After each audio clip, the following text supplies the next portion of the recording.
Morning, YouTubers. What we've got here is an unmarked flipper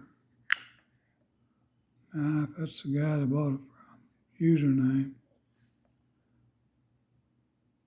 It's roughly about a 3.5 inch handle, three or closer to 4 maybe.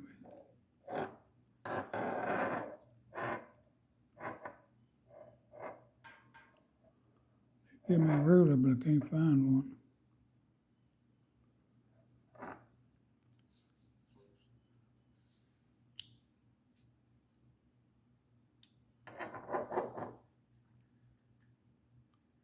Smooth.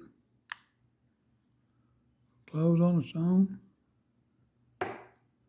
Takes some help. Takes a little help to close it.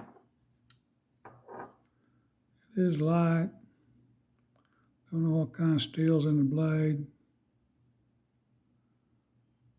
Relatively cheap, like $16 or so.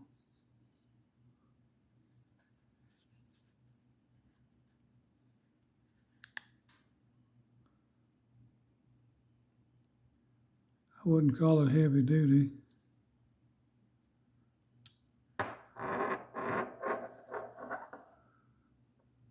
Anyway, guys, there it is. It's not too bad. Reminds me of a fillet knife, kind of. Anyway, have a good day. Stay warm, stay dry. God bless you, and please subscribe. Thank you, thank you.